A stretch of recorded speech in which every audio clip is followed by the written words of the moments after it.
Nací en un pueblo pequeño de Castilla, de esos que aparecen en los mapas pero que apenas tienen alma. Mi padre trabajaba en el campo y mi madre se encargaba de la casa y de nosotros, que éramos 5 hermanos. Yo era la segunda, después de Antonio, y antes que las gemelas María y Carmen, y el pequeño José.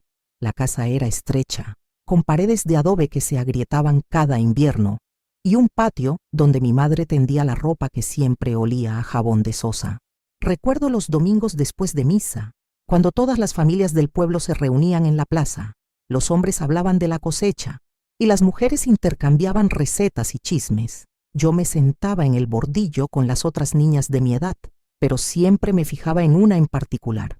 Se llamaba Esperanza y era hija de don Manuel, el maestro. Tenía el pelo rubio, casi dorado, y unos ojos azules que destacaban entre todas nosotras.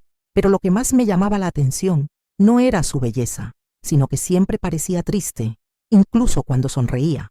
Mi madre decía que los hijos de don Manuel eran diferentes, que habían nacido con estrella. La casa del maestro tenía 2 plantas, ventanas grandes y una biblioteca llena de libros. Esperanza llevaba vestidos que su madre compraba en la ciudad, zapatos de charol y lazos de seda en el pelo. Nosotras íbamos descalzas la mayor parte del año, y nuestros vestidos eran de tela burda que mi madre cosía por las noches a la luz de una vela. A pesar de las diferencias, Esperanza y yo nos hicimos amigas cuando cumplimos 8 años. Fue en el recreo de la escuela, cuando Tomás Herrero, el hijo del carnicero, me tiró de las trenzas hasta hacerme llorar. Esperanza se acercó y le dijo que me dejara en paz, con una voz tan firme que el niño se alejó sin rechistar. Desde ese día, ella y yo compartimos los recreos, los caminos de vuelta a casa y los secretos que solo se cuentan en la infancia. Esperanza me enseñó a leer mejor de lo que podía hacer en la escuela. En su casa, entre libros que olían a papel nuevo, me mostró palabras que yo no conocía y me contó historias de lugares lejanos. Yo le enseñé a trepar a los árboles, a pescar truchas en el río con las manos y a hacer silbatos con ramas verdes. Éramos como 2 mitades de algo que solo tenía sentido cuando estábamos juntas. Los veranos eran especiales porque teníamos todo el día libre. Nos escapábamos al bosque que había detrás del cementerio, donde nadie nos buscaba porque decían que estaba encantado. Allí construimos una cabaña con ramas y piedras y jugábamos a que éramos exploradoras de tierras desconocidas. Esperanza siempre hablaba de viajar, de ver el mar, de conocer ciudades grandes llenas de gente y de luces. Yo la escuchaba y pensaba que algún día lo haríamos juntas. Durante esos años de amistad, noté que algo no iba bien en casa de Esperanza. Cuando iba a buscarla para jugar, a veces su madre me decía que no podía salir, que tenía que estudiar o ayudar con las tareas. Pero desde la calle podía oír voces altas, gritos que venían de dentro de la casa. Don Manuel tenía fama de ser estricto, pero yo empecé a sospechar que era algo más que eso. Una tarde de octubre, cuando teníamos 11 años, Esperanza llegó a nuestro lugar secreto con los ojos rojos de haber llorado. Se sentó en una piedra sin decir nada y yo me acerqué despacio, como se hace con los animales heridos. Al principio no quiso contarme qué pasaba, pero al final las palabras le salieron como un río desbordado. Su padre había decidido que tenía que dejar la escuela. Decía que las niñas no necesitaban tantos estudios, que era mejor que aprendiera las labores de casa para ser una buena esposa. Su madre había intentado convencerle, pero don Manuel se había puesto furioso y había gritado que él era quien mandaba en esa casa. Esperanza me contó que había oído a su padre hablar con otros hombres del pueblo sobre su futuro, sobre familias respetables que podrían estar interesadas en una alianza matrimonial cuando ella fuera mayor. Aquella revelación me llenó de una rabia que no sabía que podía sentir.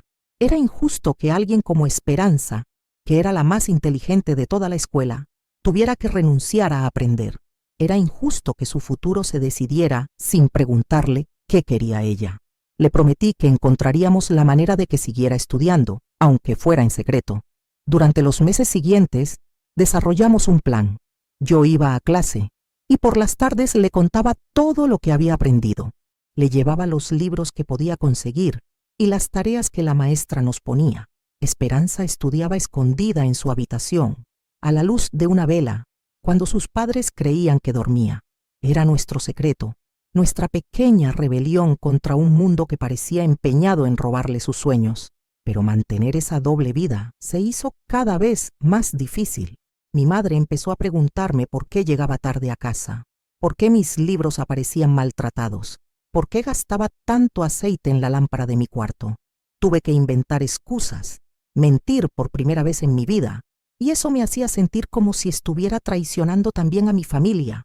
Esperanza cambió durante esos meses. La tristeza que siempre había llevado en los ojos se hizo más profunda, más adulta.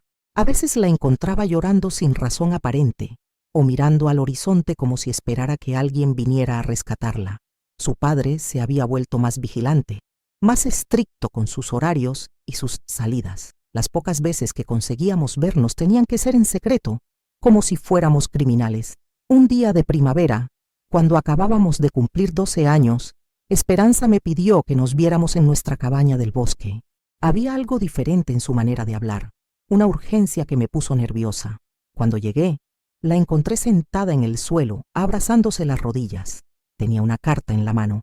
Me contó que su padre había arreglado su compromiso matrimonial. Iba a casarse con el hijo de un comerciante de la ciudad, un hombre de 25 años al que no conocía. La boda sería cuando ella cumpliera 16, pero el compromiso se haría oficial en unos meses, en cuanto terminara el luto por la abuela de él. Don Manuel estaba orgulloso del acuerdo, porque significaba que su hija tendría una vida acomodada y que él obtendría beneficios comerciales importantes. Esperanza me miró con una desesperación que nunca había visto en nadie tan joven. Me dijo que prefería morirse antes que casarse con un desconocido, que había pensado en huir del pueblo, pero que no tenía a dónde ir ni dinero para sobrevivir. Era entonces una niña de 12 años hablando de muerte y de huida, y yo no sabía qué decirle para consolarla. Fue en ese momento cuando me hizo la promesa que cambiaría mi vida para siempre. Me pidió que si alguna vez tenía la oportunidad de ayudarla a escapar, lo hiciera sin dudarlo. Me hizo jurar por lo más sagrado que conocía que, si ella me pedía ayuda para huir de ese matrimonio, yo estaría ahí para ella. Era una promesa entre niñas, sellada con lágrimas y con la ingenuidad de quien cree que la amistad puede vencer cualquier obstáculo.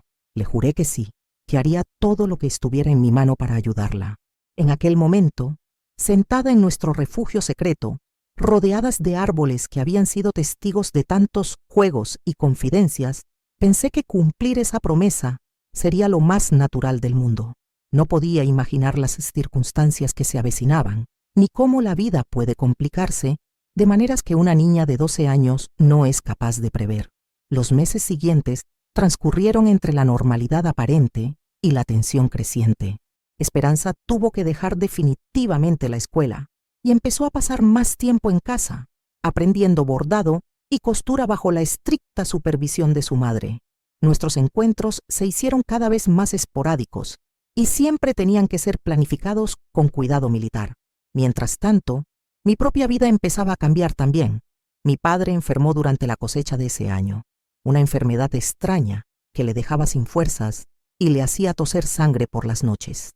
El médico del pueblo dijo que necesitaba descanso y medicinas caras que nosotros no podíamos permitirnos. Mi madre se vio obligada a buscar trabajo en las casas de las familias acomodadas, fregando y limpiando para conseguir algunas monedas extra. Antonio, mi hermano mayor, tuvo que dejar sus estudios para trabajar en el campo y ayudar a mantener la familia.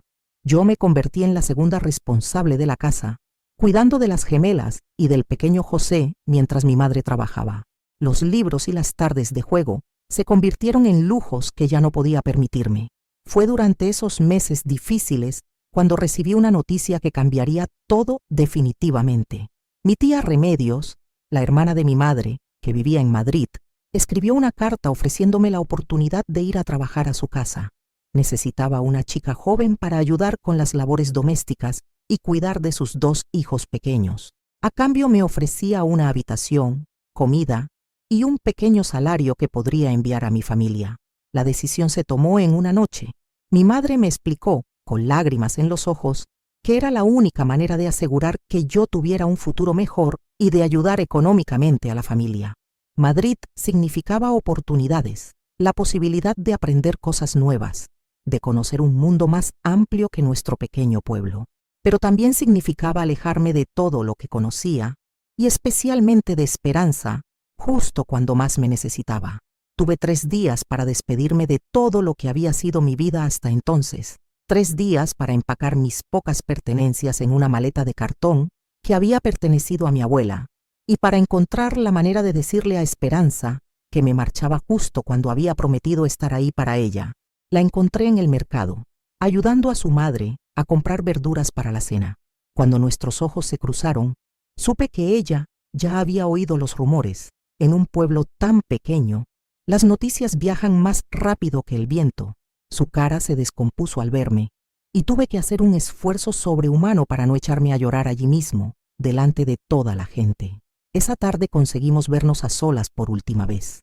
Nos escapamos al río, al lugar donde habíamos pasado tantas horas de nuestra infancia, pescando y contándonos secretos. Esperanza no me reprochó nada, pero su silencio fue peor que cualquier grito. Se sentó en la orilla con las rodillas pegadas al pecho, tirando piedrecitas al agua mientras yo intentaba explicarle que no tenía opción, que mi familia me necesitaba, que era la única manera de ayudarlos. Cuando por fin habló, su voz sonaba diferente, más mayor, como si hubiera envejecido años en esos pocos meses. Me dijo que lo entendía, que ella habría hecho lo mismo en mi lugar, pero después añadió algo que se me clavó como una espina y que no he podido olvidar en todos estos años. Siempre supe que al final me quedaría sola. Le prometí que escribiría, que encontraría la manera de volver o de ayudarla desde Madrid. Le juré que la promesa que le había hecho seguía en pie, que encontraríamos la forma de cumplirla a pesar de la distancia. Pero las dos sabíamos que las palabras suenan huecas cuando las circunstancias las convierten en imposibles. El viaje a Madrid fue mi primera experiencia del mundo más allá de las fronteras de nuestro pueblo.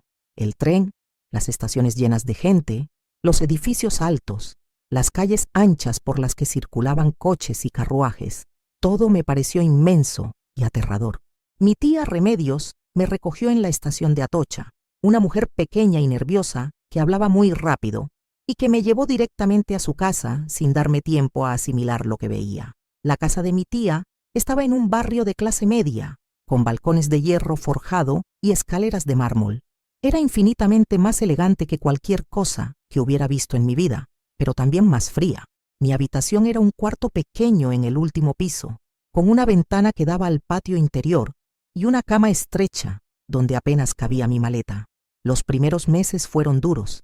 Tenía que levantarme antes del amanecer para preparar el desayuno, limpiar la casa, hacer la compra, cuidar de los niños, lavar la ropa y ayudar con la cena. Mi tía era exigente y tenía un genio que se encendía por cualquier cosa. Una mancha en los cristales, un plato mal colocado, los niños haciendo demasiado ruido. Su marido, don Aurelio, era un hombre silencioso que trabajaba en una oficina del gobierno y que apenas me dirigía la palabra, excepto para quejarse si algo no estaba a su gusto. Pero lo peor no era el trabajo ni el cansancio. Lo peor era la soledad. En el pueblo, aunque fuéramos pobres, éramos una familia. Aquí era solo una criada, alguien que vivía en la misma casa, pero que pertenecía a un mundo completamente diferente. Las pocas veces que intenté contar algo sobre mi vida anterior, sobre el pueblo o sobre Esperanza, mi tía me interrumpía diciendo que era mejor olvidarse del pasado y concentrarse en aprender a ser útil. Las cartas de casa llegaban irregularmente y las noticias que traían no eran buenas. Mi padre había empeorado durante el invierno y había tenido que guardar cama durante semanas. Antonio trabajaba de sol a sol, pero el dinero que ganaba apenas alcanzaba para la comida. Mi madre había tenido que empeñar las pocas joyas que tenía, incluyendo los pendientes de oro que habían sido de su madre. Esperanza no escribía. Durante los primeros meses esperé sus cartas con ansiedad, pero nunca llegaron. Al principio pensé que se debía a que no sabía mi dirección exacta o que las cartas se habían perdido por el camino. Pero cuando mi madre mencionó en una de sus cartas que había visto a Esperanza en misa y que parecía muy cambiada, muy callada, empecé a sospechar que su silencio era deliberado. Fue mi hermano Antonio quien me contó la verdad en una de sus escasas cartas. El compromiso matrimonial de Esperanza se había hecho oficial durante las fiestas del pueblo. Había habido una ceremonia pequeña en casa de don Manuel, a la que habían asistido las familias importantes y algunos vecinos. Esperanza había llevado un vestido azul que su madre había encargado especialmente para la ocasión, y había sonreído y dado las gracias a las felicitaciones, pero Antonio decía que sus ojos parecían vacíos, como si no estuviera realmente allí. La boda estaba prevista para el verano siguiente, cuando Esperanza cumpliera 16 años. Su futuro marido había venido al pueblo varias veces para visitarla, siempre acompañado por su madre y bajo la estricta supervisión de don Manuel. Era un hombre serio, de negocios, que hablaba poco y sonreía menos. Antonio había oído decir que tenía planes de llevarse a Esperanza a vivir a la ciudad después de la boda, lejos de su familia y de todo lo que conocía. Esa noticia me llenó de una angustia que no sabía cómo manejar. Durante las noches, cuando todos dormían en la casa de mi tía, me quedaba despierta pensando en Esperanza, imaginándola encerrada en su habitación, contando los días que le quedaban de libertad. Recordaba su cara de desesperación cuando me había pedido que la ayudara, y la promesa que le había hecho con la ingenuidad de una niña que creía que la amistad podía vencer cualquier obstáculo. Intenté escribirle una carta, pero no sabía qué decir. ¿Cómo iba a ayudarla desde Madrid, siendo yo misma poco más que una prisionera en casa de mi tía? ¿Qué podía ofrecerle una chica de 14 años que trabajaba como sirvienta y que no tenía dinero ni contactos ni manera de volver al pueblo?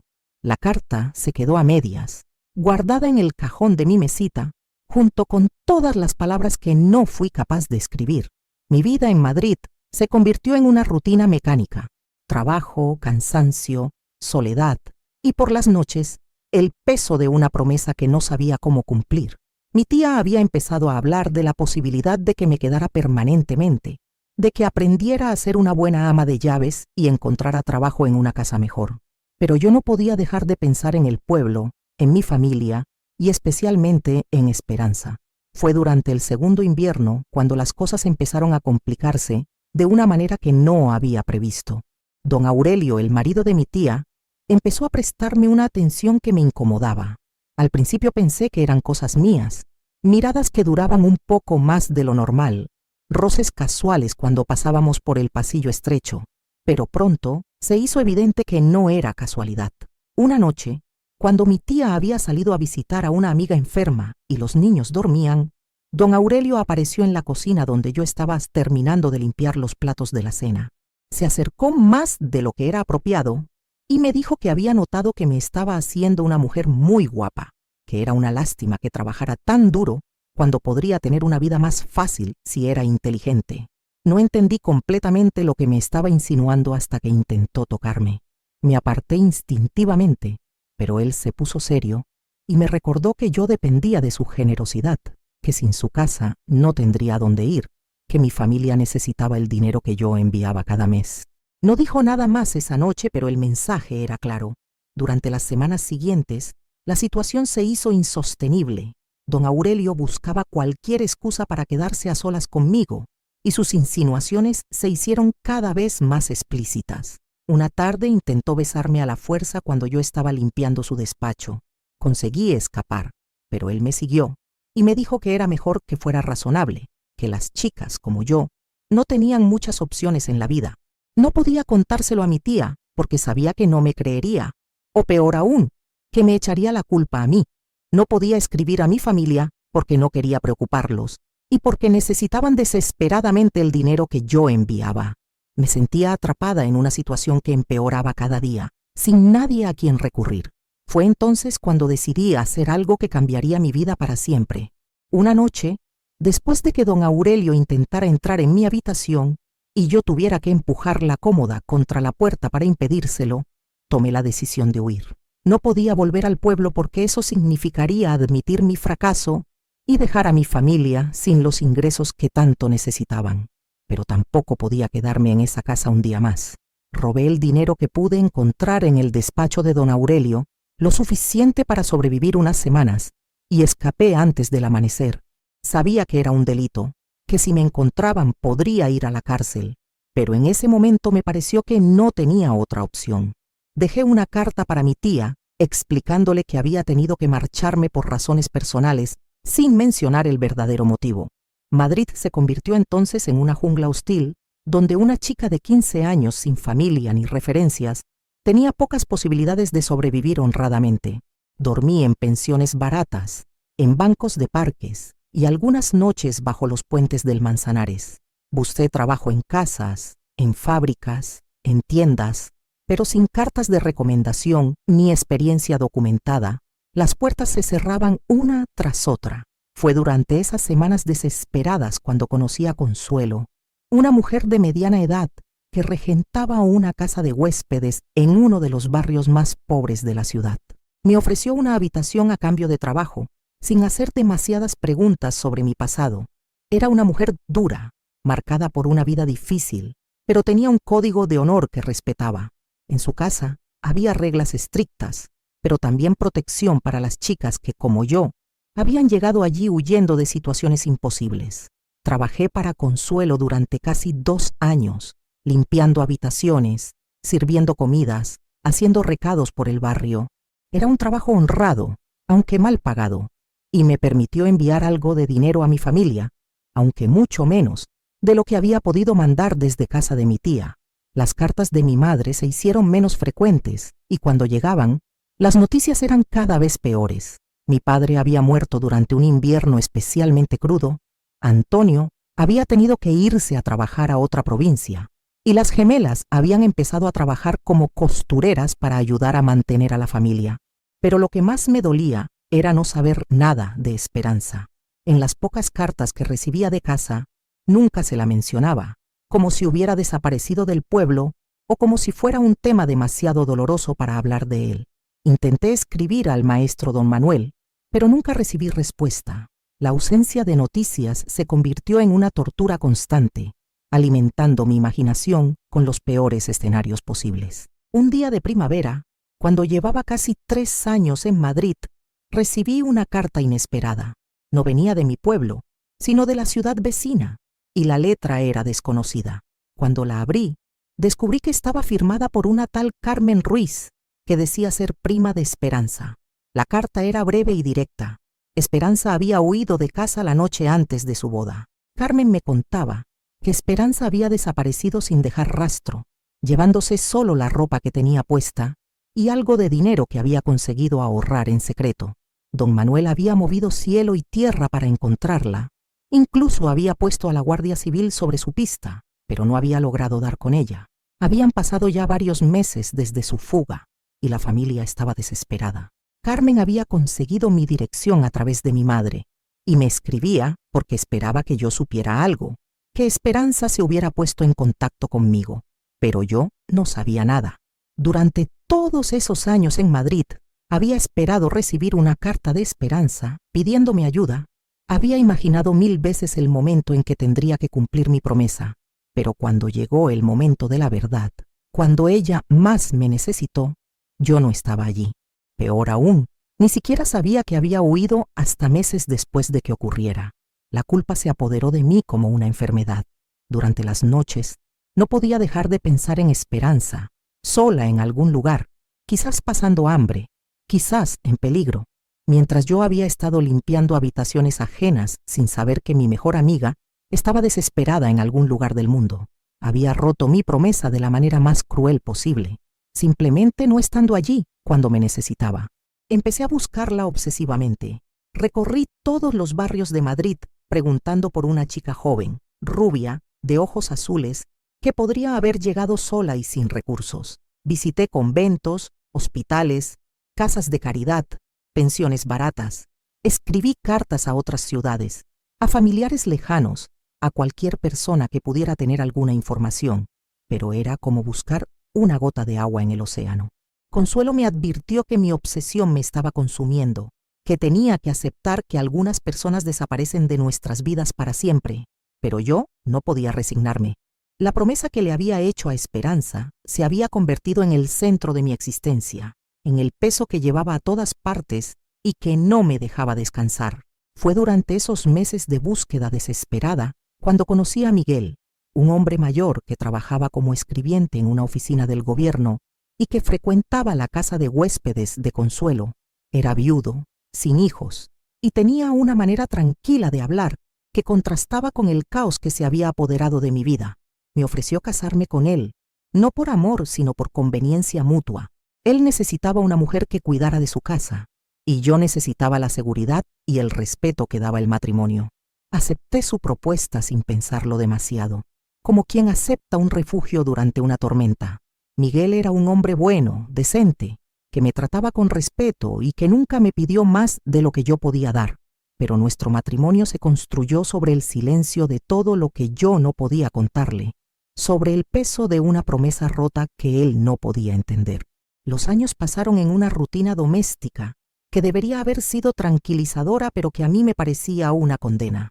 Cuidaba de Miguel, mantenía la casa limpia, cocinaba sus comidas favoritas y por las noches me quedaba despierta pensando en Esperanza. ¿Habría encontrado la manera de sobrevivir? ¿Habría conseguido la libertad que tanto anhelaba? ¿O habría sucumbido a un destino que yo podría haber evitado si hubiera estado allí para ayudarla? Miguel murió de un ataque al corazón cuando yo tenía 28 años, dejándome una viuda respetable con una casa pequeña, pero propia, y una pensión modesta que me permitía vivir sin sobresaltos. Debería haber sido el momento de empezar una nueva vida, pero yo seguía anclada en el pasado, en una promesa que no había podido cumplir y en una amistad que había terminado de la peor manera posible. Fue entonces, en esa nueva soledad, cuando decidí hacer un último intento de encontrar a Esperanza. Contraté los servicios de un investigador privado, un hombre mayor que se especializaba en buscar personas desaparecidas. Le di toda la información que tenía. Le pagué con los ahorros que había conseguido reunir durante mi matrimonio y esperé con una mezcla de esperanza y terror. Las noticias que trajo fueron las que más había temido y las que más había deseado escuchar al mismo tiempo. Esperanza había muerto 3 años después de huir del pueblo. El investigador había encontrado su rastro en un hospital de beneficencia de Sevilla, donde había ingresado con una neumonía que se complicó hasta llevarla a la muerte. Había dado un nombre falso, pero las señas que había dejado coincidían perfectamente con las de mi amiga. Tenía 19 años cuando murió, y según los registros del hospital, no había recibido ninguna visita durante su estancia. Cuando escuché esas palabras, sentí como si algo se rompiera dentro de mí de una manera definitiva. Durante todos esos años había mantenido viva la esperanza de encontrarla, de cumplir mi promesa, de pedirle perdón por no haber estado allí cuando me necesitó. Pero Esperanza había muerto sola, lejos de casa, sin saber que yo la había estado buscando. La promesa que había dado forma a mi vida adulta se había convertido en cenizas. El investigador me entregó también un pequeño paquete que había conseguido recuperar del hospital. Contenía las pocas pertenencias que Esperanza tenía cuando murió, un rosario de cuentas gastadas, una fotografía nuestra de cuando éramos niñas y una carta doblada tantas veces que el papel estaba amarillento y frágil. Era una carta dirigida a mí, fechada pocos días antes de su muerte. Mis manos temblaron tanto que apenas pude abrirla. La letra de Esperanza había cambiado. Era más irregular, como si le costara trabajo escribir. Me contaba que había pensado en mí todos los días desde que huí del pueblo, que había intentado muchas veces escribirme pero que no sabía qué decir. Me pedía perdón por no haber confiado en mí lo suficiente como para pedirme ayuda antes de la boda, y me decía que entendía por qué me había marchado a Madrid, que nunca me había guardado rencor por ello. Pero lo que más me impactó fue el final de la carta. Esperanza me contaba que había conseguido vivir 3 años de libertad, 3 años difíciles pero suyos, donde había podido tomar sus propias decisiones y elegir su propio camino. Había trabajado en casas, había conocido gente buena y gente mala, había pasado hambre y frío, pero nunca se había arrepentido de haber huido. Me decía que prefería morir libre que vivir como prisionera, y que si no sobrevivía, quería que yo supiera que había valido la pena. Al final me pedía que no me sintiera culpable por nuestra promesa rota. Me decía que había aprendido que a veces las promesas más importantes no son las que cumplimos, sino las que nos hacen convertir en quienes somos. Que mi promesa la había acompañado durante todos esos años, recordándole que había alguien en el mundo que creía que ella merecía ser libre. Lloré durante días después de leer esa carta. Lloré por Esperanza, por su muerte solitaria, por los años que había perdido buscándola cuando ya era demasiado tarde. Pero también lloré por mí, por la vida que había construido alrededor de una promesa que nunca pude cumplir, por el peso que había cargado durante tanto tiempo, sin darme cuenta de que quizás no era tan pesado como yo creía. Decidí viajar a Sevilla para visitar la tumba de Esperanza. El cementerio era un lugar triste, lleno de cruces anónimas y nichos baratos donde descansaban los pobres de la ciudad. Encontré su tumba en una esquina apartada, marcada solo con un número y una fecha. No había flores, no había nombre, no había nada que indicara que allí descansaba una mujer que había luchado por su libertad hasta el final. Llevé flores frescas y pasé horas allí, contándole todo lo que no había podido decirle en vida. Le hablé de mi huida de casa de mi tía, de mi matrimonio con Miguel, de los años que había pasado buscándola. Le pedí perdón por no haber estado allí cuando me necesitó, pero también le di las gracias por haberme perdonado antes de morir. Esa tarde, mientras volvía de Sevilla en el tren, tomé una decisión que cambiaría el resto de mi vida. Había gastado demasiados años viviendo en el pasado, cargando con una culpa que quizás nunca fue tan mía como yo creía. Esperanza había elegido su propio destino, había luchado por su libertad y había muerto como había vivido, según sus propias reglas. Vendí la casa que había heredado de Miguel y usé el dinero para montar una pequeña casa de acogida para mujeres jóvenes que llegaban a Madrid solas y sin recursos. Era mi manera de honrar la memoria de Esperanza, de cumplir una promesa diferente pero igualmente importante. No podía salvar a mi amiga del pasado, pero quizás podía ayudar a otras mujeres que se encontraran en situaciones similares. La casa empezó siendo pequeña, solo 3 habitaciones y una cocina, pero con los años fue creciendo.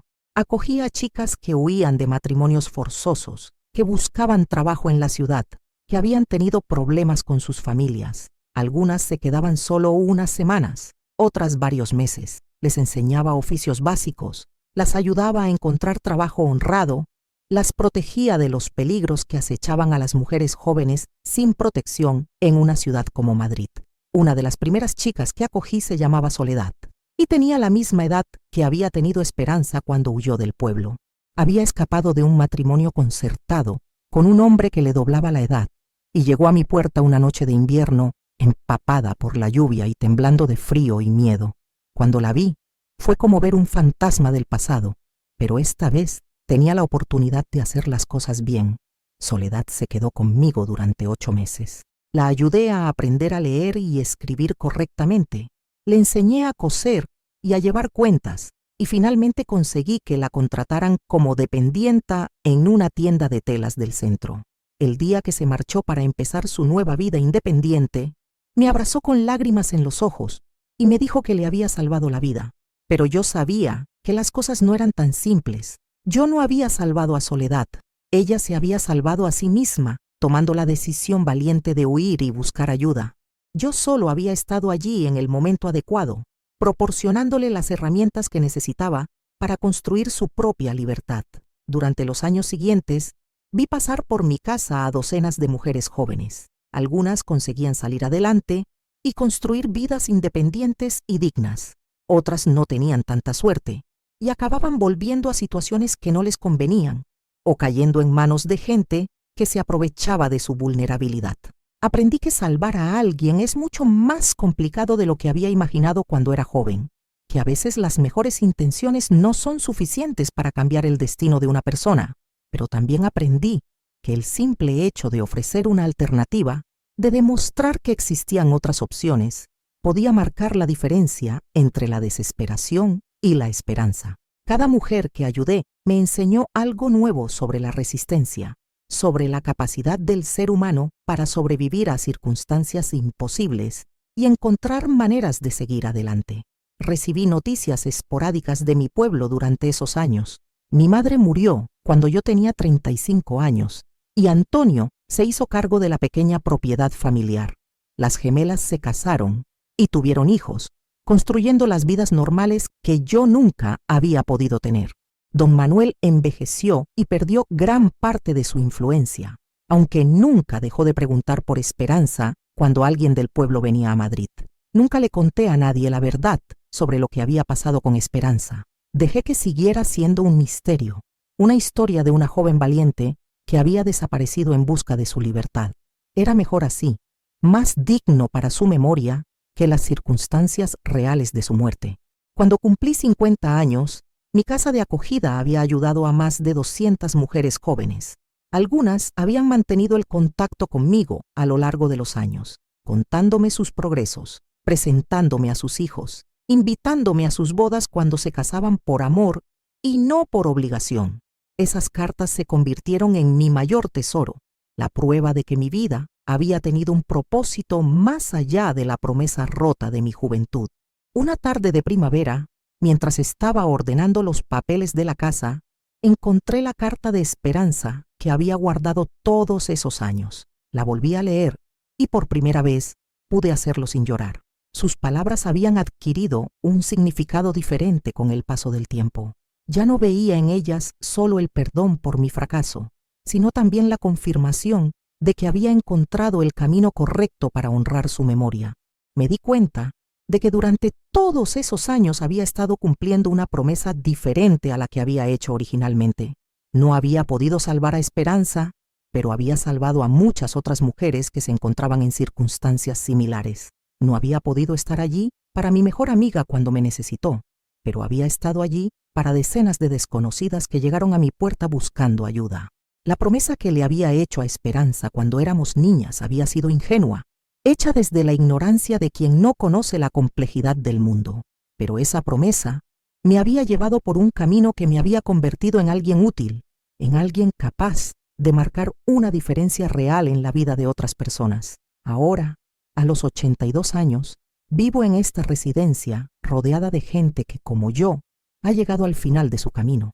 Mis fuerzas ya no me permiten mantener la casa de acogida, pero las mujeres jóvenes que ahora la dirigen fueron algunas de las que yo ayudé hace décadas. El trabajo continúa. La promesa sigue viva, de una manera que nunca habría imaginado cuando era joven. Pienso en Esperanza todos los días, pero ya no con la culpa que me acompañó durante tantos años. Pienso en ella como en alguien que me enseñó que las promesas más importantes no siempre se cumplen de la manera que esperamos, pero que eso no las hace menos valiosas. Mi promesa a Esperanza se rompió, pero de esa rotura nació algo nuevo, algo que ha dado sentido a toda mi vida adulta. A veces me pregunto qué habría pasado si hubiera podido cumplir mi promesa original, si hubiera encontrado la manera de ayudar a Esperanza a escapar de su matrimonio forzoso antes de que fuera demasiado tarde. Pero he aprendido que no tiene sentido vivir en el territorio de los si hubiera. La vida es lo que es, no lo que podría haber sido. Esperanza murió libre, como ella misma escribió en su carta. Esa fue su elección, su victoria personal contra un mundo que quería decidir por ella. Yo he vivido toda mi vida adulta ayudando a otras mujeres a conquistar esa misma libertad. En cierto modo, las dos cumplimos nuestro destino, aunque no de la manera que habíamos planeado cuando éramos niñas. La amistad verdadera no muere con la muerte, ni se rompe con la distancia o el tiempo. Se transforma, encuentra nuevas maneras de expresarse, continúa viviendo en las decisiones que tomamos y en las vidas que tocamos. Mi amistad con Esperanza no terminó cuando ella murió. Se convirtió en la fuerza que me impulsó a dedicar mi vida a ayudar a otras mujeres como ella. Ahora, cuando las enfermeras de esta residencia me preguntan si tengo algún pesar en la vida, les digo que no, que he cometido errores, que he tomado decisiones equivocadas, que he perdido oportunidades importantes, pero que la promesa rota que marcó mi juventud me llevó a encontrar mi verdadero propósito en la vida. No todos los finales son felices, pero todos los finales pueden tener sentido si sabemos encontrar el hilo que conecta nuestras pérdidas con nuestros logros, nuestros fracasos con nuestros éxitos. La vida de Esperanza fue corta, pero no fue inútil. Mi promesa se rompió, pero no fue en vano. Y esa, creo yo, es la única manera real de hacer las paces con el pasado,